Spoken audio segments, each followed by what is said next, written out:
Hi guys, जैसा कि मैंने बताया आज हम बात करने वाले हैं about the relative that's an accusative case, right. So let's get started. अब जैसे मैंने आपको पिछली वीडियो में बताया था कि हम रिलेटिव कब यूज़ करते हैं when we want to like join two sentences. एक कॉमन चीज़ होती है दोनों सेंटेंसेस में and we can join the two sentences using relative that's. So किसके लिए स्टैंड करते हैं ये whom, राइट। जैसे हम हिंदी में बोलते हैं जिसकी, राइट, जिसको। So for that we are going to use relative that's. अब मैंने आपको आकुजाटिव केस के बारे में भी सारा कुछ इन्फॉर्म किया हुआ है, आप मेरी पिछली वीडियोस जाके चेकआउट कर सकते हो।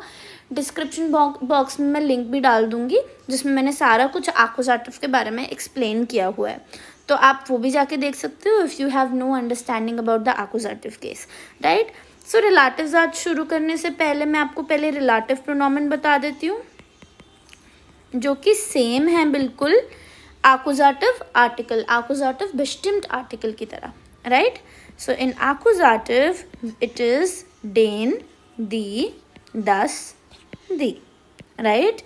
Den, die, das, die, ठीक है। अब मेरे पास अब रिलेटिव दैट्स कैसे बनाने हैं। रिलेटिव दैट्स बनते हैं जब दोनों सेंटेंसेस में एक कॉमन चीज़ हो, राइट। अब हमने ये चीज़ ध्यान रखनी है कि दूसरे जो सेंटेंस में है वो आकुजाटिव बन रहा हो, right. Then you can make accusative case, then you can make relative that's in accusative case, ठीक है। So let me give you an example. जैसे कि मैं बोलूँ कि मैंने ना एक फ़िल्म देखी जो कि बहुत ही अच्छी थी, राइट। जोकी, अब जोकी के लिए मैं क्या यूज़ करूँगी, जोकी के लिए मैं क्या यूज़ करूँगी, रिलेटिव दैट्स। सो नॉर्मली क्या सेंटेंस बनेगा, ich habe einen Film gesehen,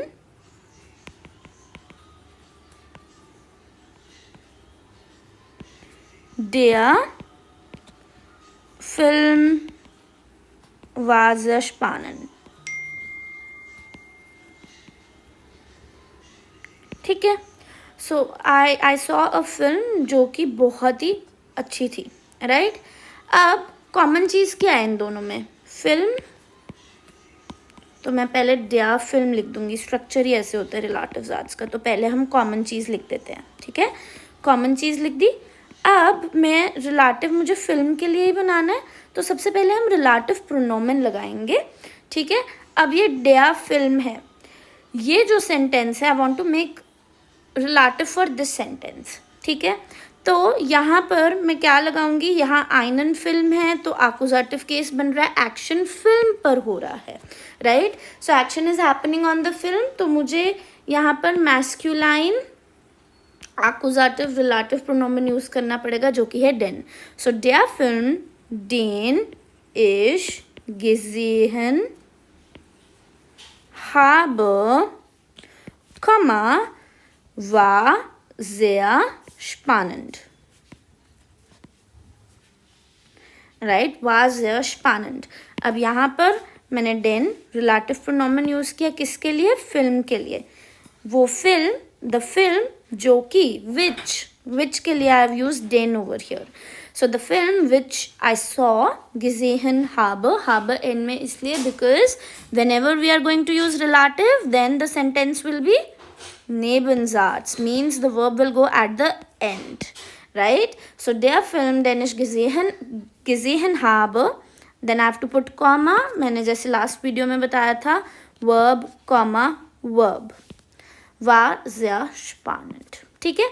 तो किसी भी लाइक रिलेटिव दैट्स का ये स्ट्रक्चर रहेगा, पहले आप कॉमन चीज़ वो लिख दो जो है, फिर आप केस देखो कि आपको इस सेंटेंस में कौन सा केस बन रहा है, नॉमिनेटिव बन रहा है या आकुजाटिव बन रहा है, ठीक है। एंड देन जो और एडेड चीज़ है उसके साथ आप कॉमा लगा के, वर्ब लगा के, you can place that thing here, उसको यहाँ लिख सकते हो, ठीक है।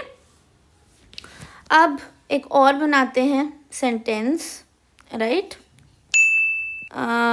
जैसे I know the lady, ich kenne die Frau, du hast die Frau angerufen। जहाँ पर भी आपको लगता है ना कि ऊंट लगाना पड़ रहा है एंड एक दो कॉमन, मतलब कॉमन चीज़ें हैं दोनों सेंटेंसेस में। एक देखो यहाँ पर दी फ्राउ कॉमन है, यहाँ पर भी है, तो मैं इस सेंटेंस को ऐसे भी बोल सकती हूँ। A1 लेवल में मैं कैसे बोलूँगी इस सेंटेंस को? Ich kenne die Frau, I know the lady und du hast die Frau angerufen, and तुमने उस लेडी को कॉल किया, राइट। बट B1 में A2 में मैं इस सेंटेंस को रिलेटिव्स आर्ट्स लगाऊंगी, क्योंकि मैं ऊंट नहीं लगाना चाहती। कनेक्टिविटी आपकी जर्मन उतनी अच्छी होगी जितनी आप कनेक्टिविटी यूज़ करोगे ना, आपकी जर्मन उतनी अच्छी होगी, right. So I want to use relatives arts here, क्योंकि कॉमन चीज़ है यहाँ पर, right. So firstly we will write the common thing which is दी फ्राउ। सो हमने दी फ्राउ लिख लिया, राइट।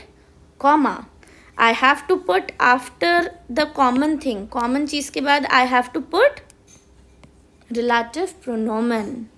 मैं इस सेंटेंस के लिए भी बना सकती हूँ, राइट, इसके लिए भी बना सकती हूँ, क्योंकि दोनों आकुजाटिव केस में ही है। सो दी du angerufen hast,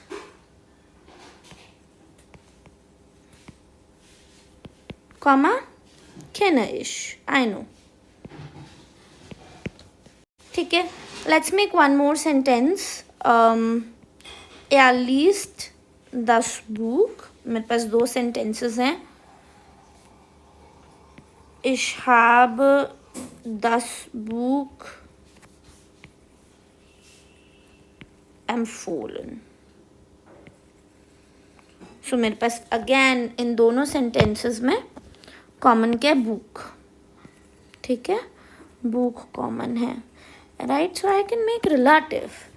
कौन सा रिलेटिव? आकुजाटिव वाला बना सकते हो, क्योंकि रिकमेंड करी है, राइट। बहुत सारे स्टूडेंट्स ये भी बोलेंगे कि एम्फोलन तो डाटिव है, बट यहाँ आपने 10 बुक क्यों लगाया है? So er liest das Buch, ich habe das Buch empfohlen, right. So इस सेंटेंस को भी we can use relative over here, क्योंकि book is common, right. So जो चीज़ कॉमन है I have to place that first, वो चीज़ पहले लिखनी पड़ेगी। So I'm writing das Buch, comma, das Buch के बाद मुझे क्या लगाना है? रिलेटिव प्रोनोमन। बट देखो कौन से सेंटेंस के लिए लगाओगे रिलेटिव प्रोनोमन? इस सेंटेंस के लिए लगा देते हैं, ठीक है।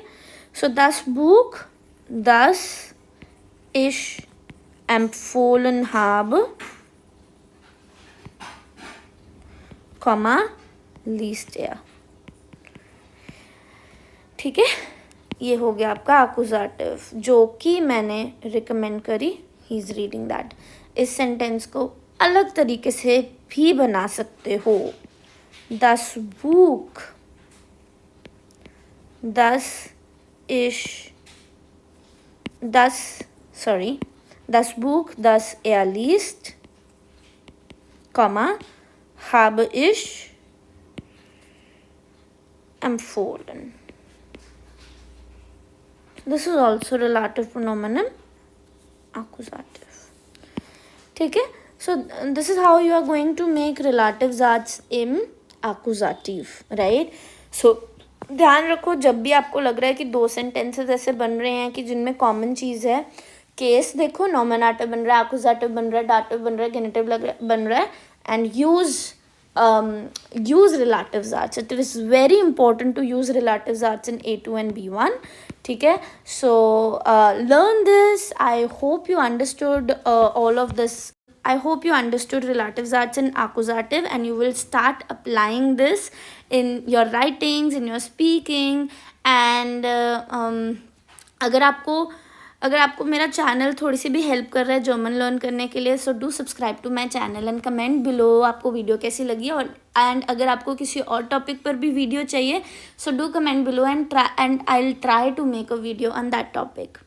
Bye bye, choose.